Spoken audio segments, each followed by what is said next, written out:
We greet each and every one of you seated before your television. We are just thanking the Lord for this opportunity to come to your homes, visit you, and at the same time spread the word of God. ఈ కార్యక్రమాన్ని చూస్తున్న మీ అందరికీ శుభములు తెలియజేస్తూ ఉన్నాము. అలాగే దేవుని సువార్తను వినిపించడం కోసం మీ గృహంలోనికి వచ్చి ఎలాగో మేము కలుసుకోవడం దేవుడిచ్చిన భాగ్యముగా భావిస్తూ ఉన్నాము.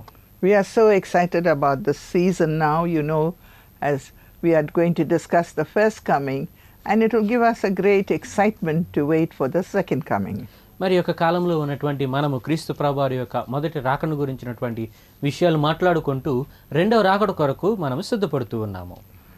Now we see in the last episode we were able to discuss in detail and do the calculations to find out the exact time of the Messiah's first coming. గత వారపు కార్యక్రమంలో యేసు క్రీస్తు ప్రభువారి యొక్క మొదటి రాకను గురించినటువంటి విషయాల్ని మనం తలంచుకుంటూ ఖచ్చితంగా ఏ సంవత్సరమున ఆయన పుట్టనయ్యున్నాడు అనేటువంటి విషయాలు ఎలా తెలియచేయబడ్డాయో నేర్చుకున్నాము. Though there is a mathematical calculation starting from the time the order is given for the rebuilding of the second temple.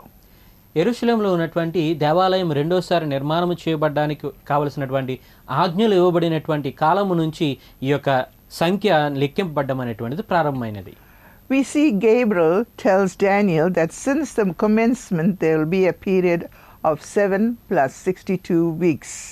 ఈ యొక్క ఆజ్ఞ ఇవ్వబడినటువంటి సమయము నుంచి 69 వారముల కాలము పడుతుంది అని గబ్రియేలు దూత దానియేలు గారికి తెలియజేస్తూ ఉన్నది. If our calculation is correct, we can see it's altogether 69 weeks. వాటన్నిటిని మనం సరిచేసినట్లయితే 69 వారములుగా మనం భావించుకోవచ్చు. The answer was 29 AD. దానికి సమాధానం ఏమిటి అనగా క్రీస్తు శకము 29. That year Jesus Christ was baptized. ఆ సంవత్సరమే యేసుక్రీస్తు ప్రభువారు బాప్తిస్మం తీసుకున్నారు. As per biblical records, it is clear that only after the baptism the ministry of Jesus took place. Bible ఆధారాలను బట్టి మనం పరిశీలన చేసినట్లయితే బాప్తిస్మం తర్వాత మాత్రమే యేసు ప్రభువారి యొక్క పరిచర్య ప్రారంభించబడుతున్నది. I hope we were able to discuss clearly the prophecy about Daniel. దానియేలు గారి యొక్క ప్రవచనాన్ని మీరందరూ బాగా అర్థం చేసుకున్నారని నేను భావిస్తూ ఉన్నాను. Now the Bible history tells us that Daniel was a popular prime minister in Babylon. బబులోను చరిత్రను కనుక మనం గమనించినట్లయితే అందరికన్నా ఎక్కువ ప్రాధాన్యత కలిగిన ప్రధానమంత్రిగా దానియేలు గారు కొనసాగి ఉన్నారు. He had worked continuously under 4 different kings. ఆయన 4 రాజుల క్రింద ప్రధానమంత్రిగా పనిచేశాడు. That is from Nebuchadnezzar to King Cyrus. అనగా నెబుకద్నెజరు దగ్గర నుంచి కోరేహు రాజు దగ్గర వరకు కూడా పనిచేశాడు. He was not only popular through his Jewish community, ఆయన కేవలం యూదుల మధ్య మాత్రమే ప్రాధాన్యత కలిగినటువంటి వాడుగా కాకుండా but was well respected by officials in the administration and by the local people of Babylon. బబులోనీయుల చేతను అలాగే రాజకీయ పరమైనటువంటి వ్యక్తుల చేతను కూడా ఎంతగానో గౌరవాన్ని పొందుకుంటూ ఉన్నాడు. He had also earned the respect of all the wise men, astrologers and the magicians in the kingdom of Nebuchadnezzar. నెబుకద్నెజరు యొక్క రాజ్యములో జ్ఞానుల చేత మాత్రమే కాకుండా ఆయన మరి చేతను అలాగే ఉన్నటువంటి మాంత్రికుల చేతను కూడా ఎంతో గౌరవాన్ని పొందుకుంటూ ఉన్నాడు. One day, King Nebuchadnezzar called all his magicians, astrologers and wise men to assemble and asked them to tell him about his dream. ఒక రోజున నెబుకద్నెజరు రాజు తన రాజ్యంలో ఉన్నటువంటి జ్ఞానం కలిగినటువంటి వారందరినీ కూడా తనకు వచ్చినటువంటి కళ ఏమిటో తెలియచేయమని చెప్పడానికి పిలుపుతున్నాడు. Please take note. He threatened them with death penalty if they could not tell him his dream. ఒకవేళ వారు తనకు వచ్చినటువంటి కళను చెప్పలేకపోయినట్లయితే వారి ప్రాణములను కూడా తీయడానికి వెనకాడనని భయపెడుతూ ఉన్నాడు. If he told them the dream, to give an interpretation was easy. ఒకవేళ ఆయన తన కళను చెప్పినట్లయితే దానికి మరి ఉన్నటువంటి తర్జుమా చేయడం అనేటువంటిది చాలా సులువైనటువంటిది. But here is a most unusual situation. అయితే ఇప్పుడు వారు ఎదుర్కొన్నటువంటి పరిస్థితి దానికి వ్యతిరేకంగా ఉన్నది. They had to tell both the dream and the interpretation. వారు చేయవలసినటువంటిది అనగా కళను చెప్పాలి, అలాగే దాని యొక్క భావాన్ని కూడా చెప్పాలి. This was just impossible. ఇది అసాధ్యముగా కనిపిస్తూ ఉన్నది. The wise men, astrologers and the magicians were afraid. ఇక్కడ ఉన్నటువంటి జ్ఞానులైనటువంటి వారు, తాంత్రికులైనటువంటి వారు, అలాగే మరి పురావస్తు శాస్త్రజ్ఞులైనటువంటి వారు అందరూ కూడా భయపడుతూ ఉన్నారు. because they knew they surely will be put to death. ఎందుకనగా వారు తప్పకుండా మరణదండన పొందుకుంటారని భయపడుతున్నారు. The reason was none of them could tell him about his dream. దాని గల కారణం ఏమిటి అనగా వారిలో ఒక్కరు కూడా ఆయన కళ ఏమిటో చెప్పలేకపోతున్నారు. At this point, Daniel presents himself ఆ సమయంలో దానియేలు గారు అక్కడికి వస్తూ ఉన్నారు and tells the king that with the help of the living God, he will tell the dream of the king. సజీవుడైనటువంటి దేవుని యొక్క సహాయం చేత రాజునకు వచ్చినటువంటి కళను నేను చెప్పగలనని దానియేలు చెబుతున్నారు. And he will also give the interpretation. అంతేకాదండి దాని గల భావాన్ని కూడా నేను చెప్పగలనని చెబుతూ ఉన్నాడు. If we read Daniel chapter 2 verse 27 and 28, దానియేలు గ్రంథము 2వ అధ్యాయము 27 అలాగే 28 వచనాలు గనక మనం చదివినట్లయితే it says, Daniel replied, అక్కడ దానియేలు గారి యొక్క సమాధానము కనబడుతూ ఉన్నది. no wise man, enchanter, magician or diviner can explain to the king the mystery he has asked about. రాజు అడిగిన ఈ మర్మము జ్ఞానులైనను గారడీ విద్య గలవారను శకునగాండ్రైనను జ్యోతిష్కులైనను తెలియచెప్పలేరు అంటూ ఉన్నాడు. But there is a God in heaven who reveals mysteries. అయితే ఈ యొక్క మర్మమును తెలియచేయగలిగినటువంటి దేవుడు పరలోకమందున్నాడు. He has shown King Nebuchadnezzar that what will happen in the days to come. ఆయన రాజుకు నెబుకద్నెజరుకు కలుగబో వాటిని చూపించెను అని తెలియచేస్తూ ఉన్నారు. So Daniel saved these men from what was a sure death. కనుక ఎలాగున వారికి తప్పక మరణం రావాల్సినటువంటి పరిస్థితి నుంచి దానియేలు జ్ఞానులను రక్షించగలుగుతున్నాడు. Even though Daniel had the position and powers at his command, being the prime minister. దానియేలు గారు ప్రధానమంత్రి కాబట్టి తన యొక్క చేతి కింద అధికారం ఉన్నప్పటికీ ఎవరిని ఏదైనా శాసించగలిగినటువంటి సమర్థత ఉన్నప్పటికీ The Bible says very clearly, 3 times a day he got down on his knees and he prayed facing Jerusalem. బైబిల్లో మనం చూచినప్పుడు ప్రతిరోజు కూడా రోజులో 3 పర్యాయములు యెరూషలేము వైపు చూచుచు ఆయన మోకాళ్ళ మీద ఉండి ప్రార్థన చేసినట్లుగా వ్రాయబడుతున్నది. His ultimate desire was to see the rebuilding of the temple which was destroyed by Nebuchadnezzar. ఆయన యొక్క ముఖ్య ఆకాంక్ష ఏమిటి అనగా నెబుకద్నెజరు చేత పడగొట్టబడినటువంటి దేవాలయము తిరిగి నిర్మించబడాలి. And he was awaiting the arrival of the Messiah. అంతేకాదండి మెస్సయ్య యొక్క రాకడ కొరకు కూడా అతడు ఎదురు చూస్తూ ఉన్నాడు. The people of Israel know the prophecy of Balaam. బాలాము యొక్క ప్రవచనము ఇశ్రాయేలు అనేటువంటి వారికి బాగా తెలుసు. That a star will come out of Jacob. అనగా యాకోబులో ఒక నక్షత్రం ఉదయించునని And a scepter will rise out of Israel. అంతేకాండి ఇశ్రాయేలు నుంచి రాజదండము తొలగిపోదని చెప్పబడుతున్నది. Even though Daniel lived 500 years before the birth of Christ. యేసుక్రీస్తు ప్రభువారి యొక్క జన్మానికి 500 సంవత్సరాల ముందే దానియేలు నివసించినప్పటికీ And he was given the exact time of the Messiah's arrival by angel Gabriel. Gabriel దూత చేత ఈ మెస్సయ్య ఖచ్చితంగా ఏ సంవత్సరమున జన్మించిన ఉన్నాడో కూడా తెలియచేయబడుతున్నది. And also a sign that there will be a star in the sky. అంతేకాకుండా ఆకాశములో ఒక నక్షత్రం ఉద్భవించునని తెలియచేయబడుతున్నది. So definitely Daniel would have been very keen and would have instructed the astronomers of the time to look for the identity. కనుక తప్పకుండా ఈ యొక్క దానియేలు గారు ఆ విషయాన్ని గ్రహించుకున్నటువంటి వాడే ఆ యొక్క నక్షత్రములను పరిశోధన చేయవలసినటువంటి రీతిగా జ్ఞానులకు ఆజ్ఞాపించి ఉండవచ్చు. And the appearance of a new star. అంతేకాదండి ఒక నూతనమైన నక్షత్రం ఎప్పుడు కనబడినా కూడా తెలియచేయమని చెప్పి ఉండవచ్చు. Those days in Persia and Babylon, ఆనాటి కాలంలో పారసీక దేశంలోను బబులోను దేశంలోను they were familiar with astronomy of the study of stars. ఈ రీతిగా నక్షత్రములను చదివేటువంటి జ్యోతిష్క విద్యలో వారందరూ కూడా మంచి ప్రావీణ్యత కలిగి ఉన్నారు. I also believe that many wise men would have embraced the Jewish culture. అనేక జ్ఞానులైనటువంటి వారు కూడా యూదుల యొక్క సంస్కృతిని అలవాటు చేసుకుని ఉంటారనుకుంటూ ఉన్నాను. This was only because of Daniel's influence. ఇదంతయు కేవలము దానియేలు గారి యొక్క ప్రభావం వలన జరుగుతున్నది. And of course, without saying, his intelligence. అంతేకాదండి ఆయన యొక్క జ్ఞానమును బట్టి కూడా. They would have also shown keen interest in identifying the star. ఈ యొక్క నక్షత్రములను కనుగొనేటువంటి విధానంలో కూడా వారు ఆసక్తి కనపరిచుండవచ్చు. The Bible does not say how long Daniel lived or when he died. Bible గ్రంథంలో మనం చూసినప్పుడు ఎంతకాలము దానియేలు గారు నివసించినట్లు లేకపోతే ఆయన ఎప్పుడు చనిపోయాడో విషయాలు రాయబడ్డం లేదు. I feel he may not have been living till the time of Queen Esther. రాణి అయినటువంటి ఎస్తేరు కాలం వరకు కూడా దానియేలు గారు జీవించి ఉండరేమో అని అనుకుంటూ ఉన్నాను. After Daniel, these wise men దానియేలు గారి తర్వాత ఈ జ్ఞానులైనటువంటి వారు who embraced the Jewish culture were interested to know when the Messiah will arrive. యూదుల యొక్క సంస్కృతిని అలవాటు చేసుకున్నటువంటి వీరందరూ యూదుల యొక్క మెస్సయ్య ఎప్పుడు వస్తారా అని ఎదురు చూస్తూ ఉన్నారు.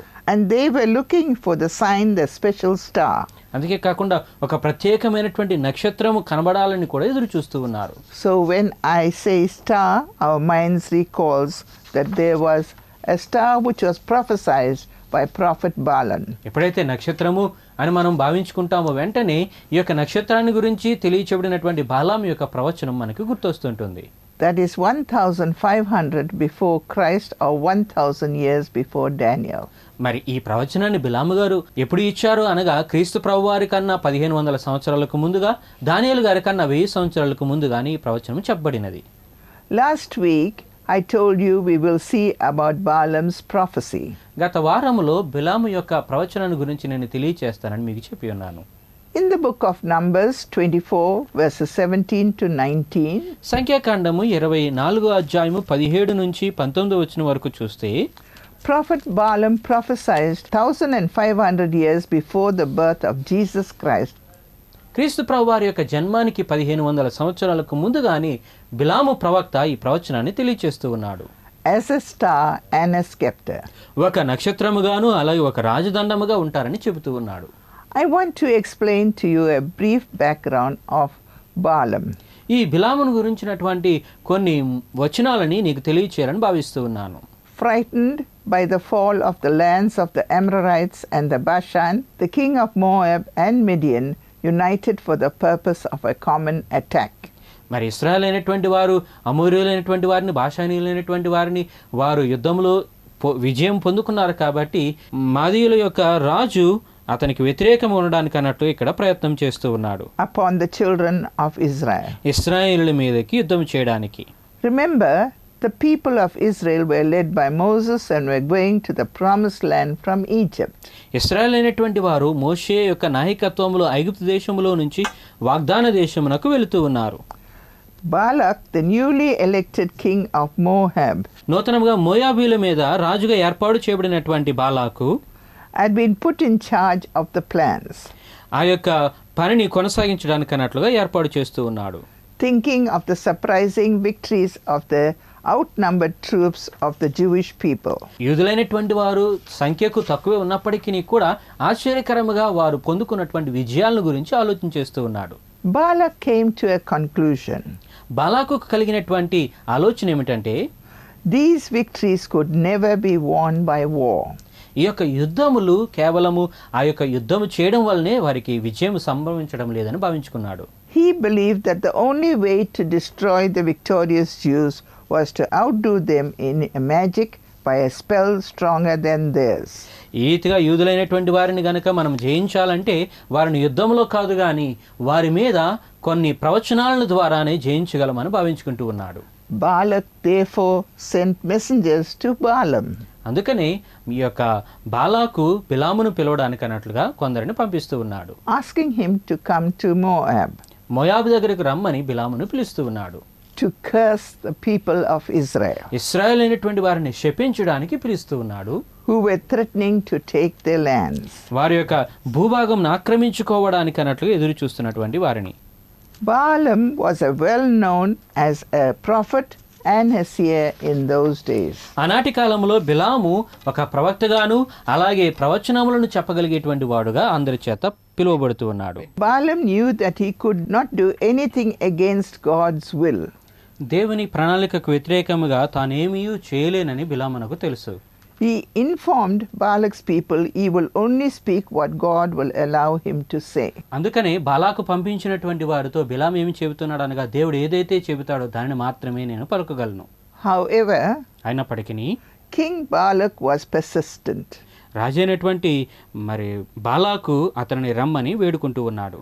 He sent a second delegation of princes and nobles and promised Balaam more gold and silver. రాజ్యంలో ఉన్నటువంటి గనులైనటువంటి వారిని బిలాము దగ్గరకు పంపిస్తూ బాలాకు ఏమి తెలియచేస్తున్నాడు అనగా మరింత ఎక్కువ ధనమును నీకు ఇస్తాను ఒకవేళ నీవు వచ్చి వారిని శపించినట్లయితే. But he told them that even if Balak gave him a full house of gold and silver, he could not go against God's command. అయితే ఈ బిలాం ఏం చెబుతున్నాడు అనగా బాలాకు ఒక గృహమంతటిలో బంగారంతో నిండినటువంటి దానిని ఇచ్చినప్పటికీ కూడా దేవుని మాటకు వ్యతిరేకముగా నేనేమీ పలకలేనని చెబుతూ ఉన్నాడు. During that night, Balaam had a vision. ఆ రాత్రి కాలములో బిలామునకు దర్శనం వస్తూ ఉన్నది. That he might go with Balak's men. ఈ బాలాకు యొక్క ప్రజలతో అతడు వెళ్ళవచ్చునని. And that he was not to say anything but the words that God would put in his mouth. అయితే దేవుడు అతని నోట ఉంచినటువంటి మాటలను తప్ప మరే మాటలు కూడా అతడు పలకడానికి అతనికి అవకాశం లేదని చెప్పబడుతున్నది. So we all know that Balaam went there. తర్వాత బిలాము అక్కడ వారితో పాటు వెళ్ళినట్లుగా మనం చూస్తాము. And he began blessing the Israelites. అక్కడ ఇశ్రాయేలునటువంటి వారిని అతడు ఆశీర్వదించడం మొదలుపెట్టాడు.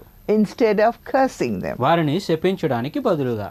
Then this got King Balak angry. ఇది బాలాకునకు కోపాన్ని కలిగించినది. And he asked him to leave.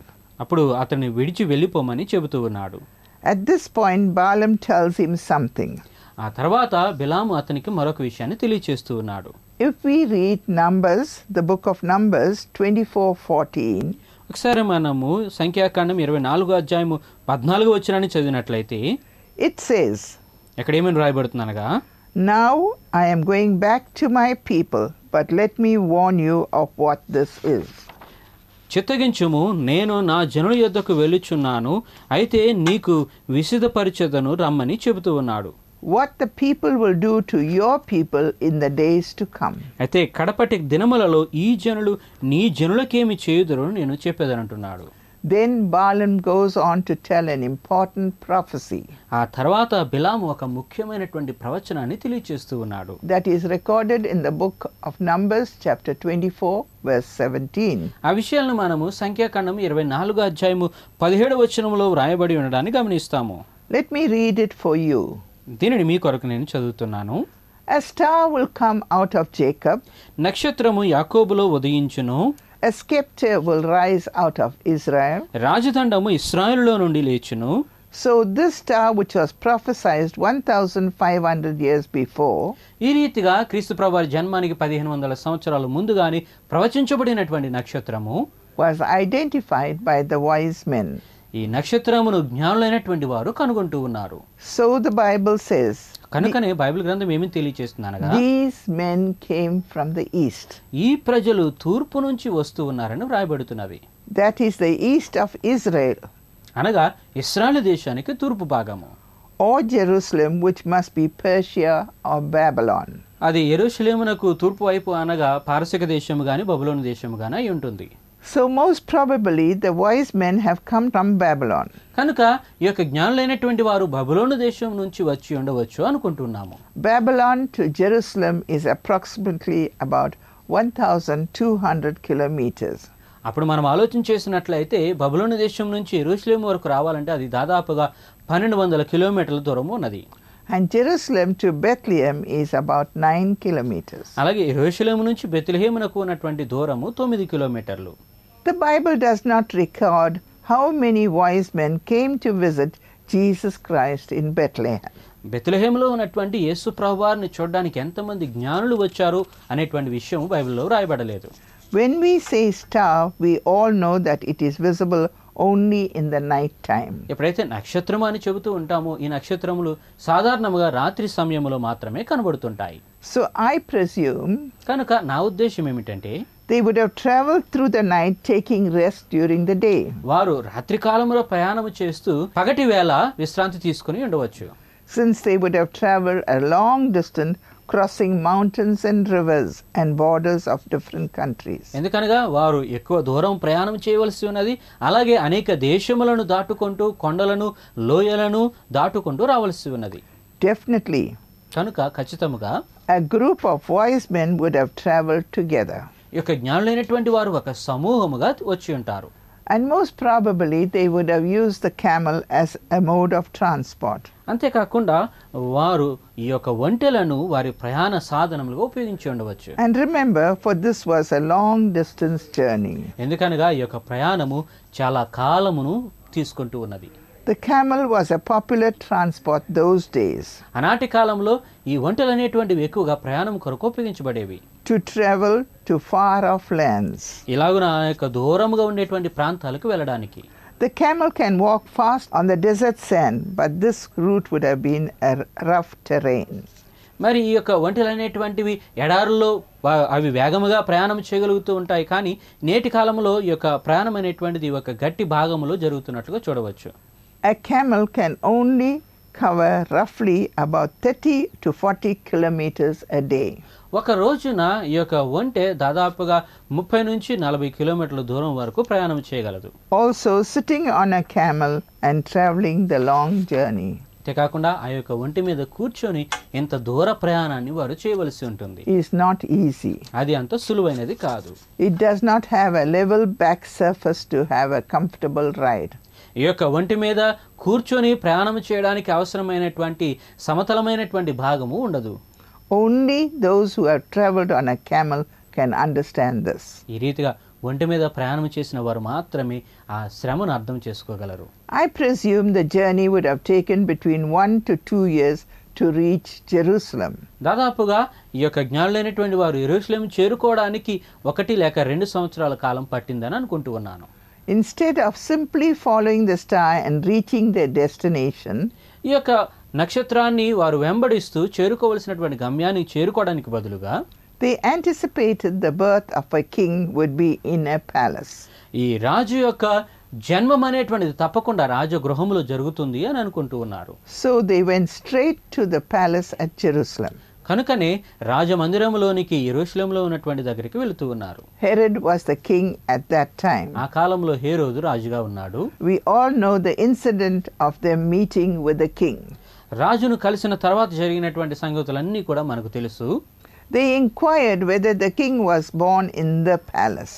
ఆ రాజమందిరంలోనే రాజు జన్మించాడా అనేటువంటి విషయాన్ని కనుగొంటూ ఉన్నారు. I have to tell you all that Herod was power hungry ruler. ఈ హేరోదు అనేటువంటి వాడు రాజకీయ దాహము కలిగినటువంటి వాడని నేను చెప్పాలి. How do we know? దాన్ని మనం ఎలా తెలుసుకుంటున్నాము? History says he had killed his own wife and sons as he believed they would be a threat to his kingdom. చరిత్రను మనము చూచినట్లయితే తన యొక్క రాజ్యాధికారానికి అదేమైనా ప్రమాదంగా ఉంటుందేమనే ఉద్దేశముతోటి తన భార్యను పిల్లలను కూడా హేరోదు చంపించి వేశాడు.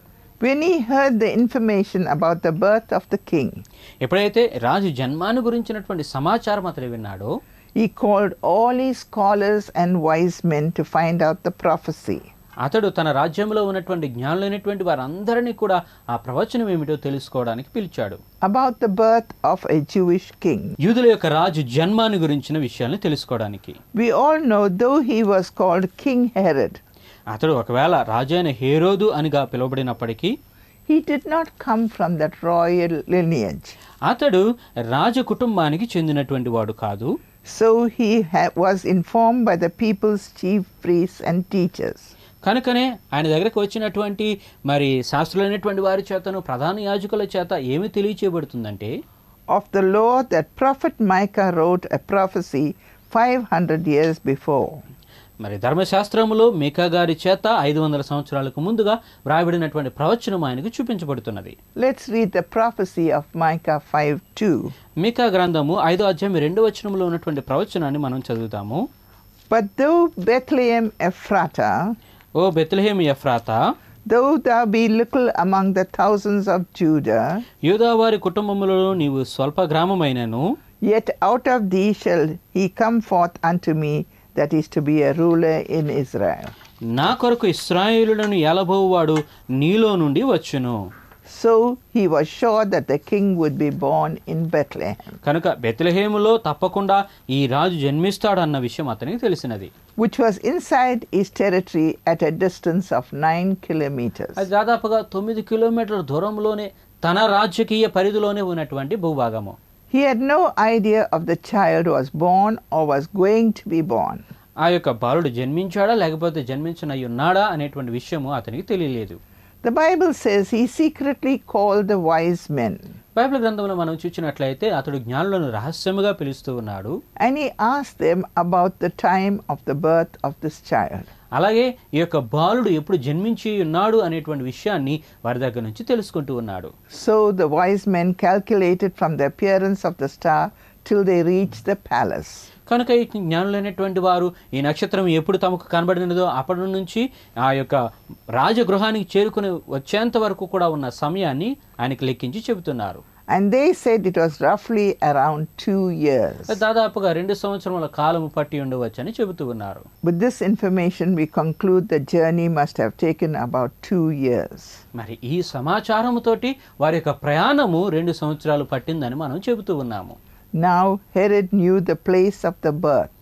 ఇప్పుడు హెరోదునకు ఈ బాలుడు ఎక్కడ జన్మించాడో ఆ స్థలము తెలుసు. That is in Bethlehem. అనగా బెత్లెహేము పట్టణములో. He knew the child was born. బాలుడు జన్మించాడన్న సంగతి అతనికి తెలుసు.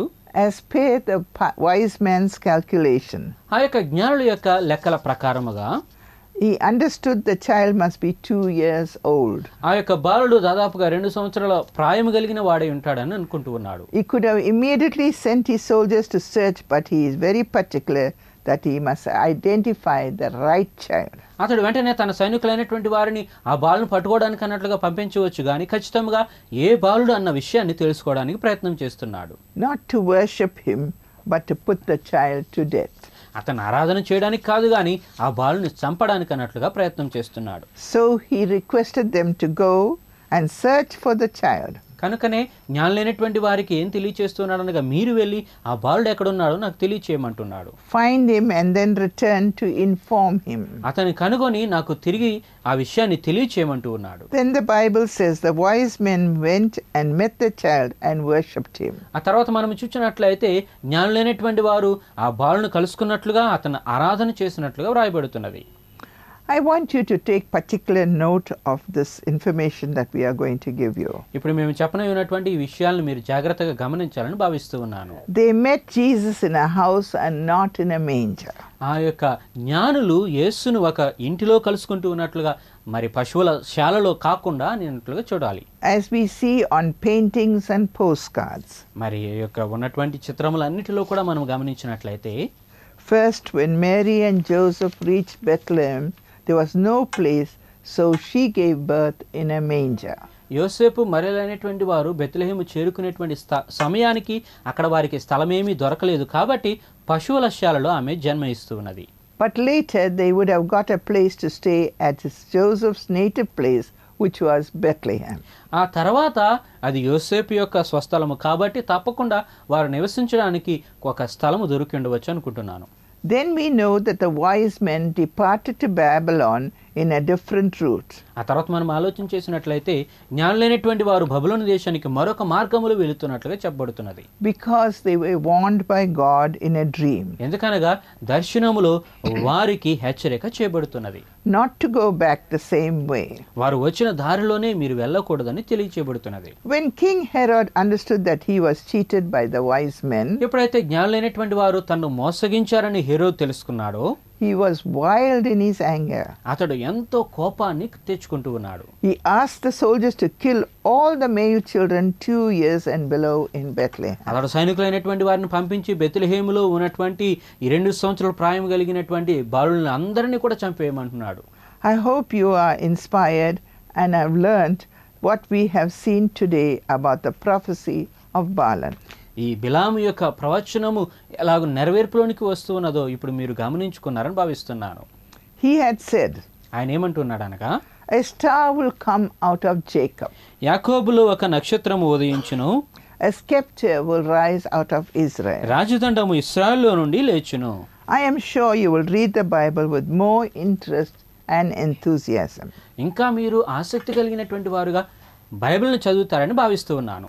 Next week we will continue to see why the messages of the birth of Jesus Christ was told to the shepherds and not to the fishermen. మరి వచ్చే వారంలో యేసుక్రీస్తు జన్మాన్ని గురించినటువంటి సమాచారము గొర్రెల కాపరులకు ఎందుకు తెలియచేయబడినది, జాలరులకు ఎందుకు తెలియచేయబడలేదు అనే విషయాలను చెప్పనై ఉన్నాము. Also, we would look up more interesting facts about the first coming of the Messiah. అంతేకాదండి, మెస్సయ యొక్క మొదటి రాకడను గురించిన మరికొన్ని ఆసక్తికరమైనటువంటి విషయాలను కూడా మేము తెలియచేయనై ఉన్నాము. I am sure you are excited and you got enough information fed into your little brains to understand this wonderful story of the Messiah's birth. Messiah జన్మాన్ని గురించినటువంటి ఈ గొప్ప ఆశ్చర్యకరమైనటువంటి విషయాన్ని మీరందరూ కూడా అర్థం చేసుకున్నారని నేను భావిస్తూ ఉన్నాను. May God bless each and every one of you, especially in this beautiful season of Christmas. ఈ యొక్క క్రిస్మస్ సమయంలో మీరందరినీ కూడా దేవుడు ఎంతగానో ఆశీర్వదించును గాక అని భావిస్తున్నాను. God bless you. దేవుడు మిమ్మల్ని దీవించును గాక.